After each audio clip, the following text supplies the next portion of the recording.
So my name is Rebecca Fitzgerald and I'm Director of the Early Cancer Institute. So we know that early detection of cancer can lead to much better outcomes. But unfortunately, it's not going to be one single solution. It's really about a systems level challenge. And that's why at the Early Cancer Institute, we've brought together researchers from a range of different disciplines. That's from data science, large data and computing, physics, engineering, biology, through to clinical medicine. And we think that it's working across those intersections, people with different backgrounds, different outlooks, different approaches to their research, that will really find the breakthroughs that we need. And so you're going to hear from a number of our different researchers who come from those backgrounds.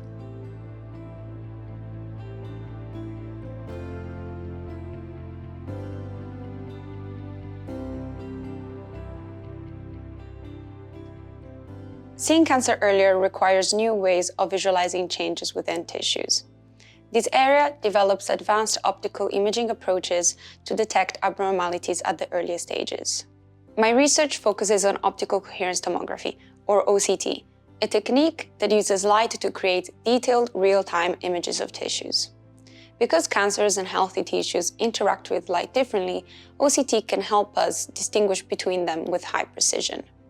We're working to enhance this technology to improve tumor detection and support surgeons in identifying and removing cancer more accurately, improving outcomes for patients.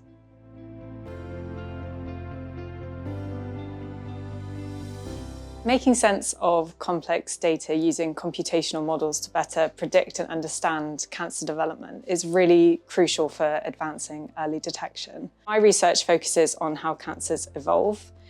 We first study how cancers begin by analysing tumour DNA to find the very earliest changes that we think are driving disease onset and that signify high-risk lesions. In addition, we're studying how cancers adapt over time by using blood tests which can pick up incredibly small amounts of tumour DNA in circulation. So turning innovation into patient benefit is really at the heart of our goal here at the Early Cancer Institute. For example, clinical studies that test new approaches for the early detection of cancer. The biological changes that lead to cancer often begin many years before people develop symptoms.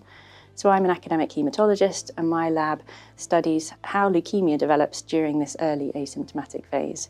So we do this by analysing blood samples collected over many years to try to understand how leukemia arises, how to detect it early, and ultimately how we might be able to prevent it. We're also developing ways to enable people to take blood samples from home, and we have a specialist clinic here in Cambridge where we see people at increased risk of blood cancer. And this is helping us move more towards early detection and ultimately, hopefully, prevention. Discovering how cancer begins at biological level is essential to stopping it earlier. Our research grows miniature three-dimensional versions of patients' tumor called organoids. They're created directly from biopsies, and because they come from the human body, they closely resemble the original tumor. This allows us to study cancer in a way that's much closer to what's happening inside the human body. We can then test drugs and use gene editing tools to understand the weaknesses cancer cells depend on to survive.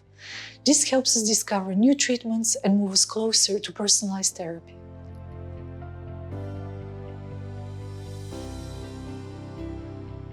Not everyone has the same risk of developing cancer. And understanding that risk is the key to early detection. In the CAR group, we study how differences in people's DNA affect cancer risk, using large-scale genetic data sets to identify tiny variations linked to the disease.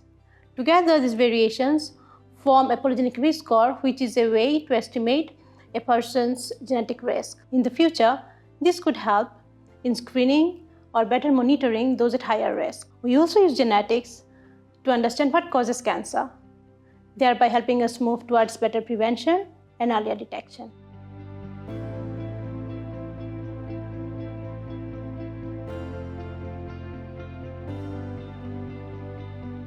So what you've seen here is a glimpse of the different sorts of research taking place at the Early Cancer Institute.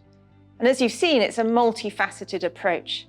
So we have researchers who are understanding the intricacies of how a cancer develops in the first place, researchers who are looking at the risk factors to predict, even ahead of people having symptoms, why they might get a cancer, researchers working on new technologies to detect cancers. And of course, it's not just about understanding why a cancer develops or detecting it earlier, we also need to intervene to prevent it developing or intercepting before it leads to those horrible symptoms and poor outcomes.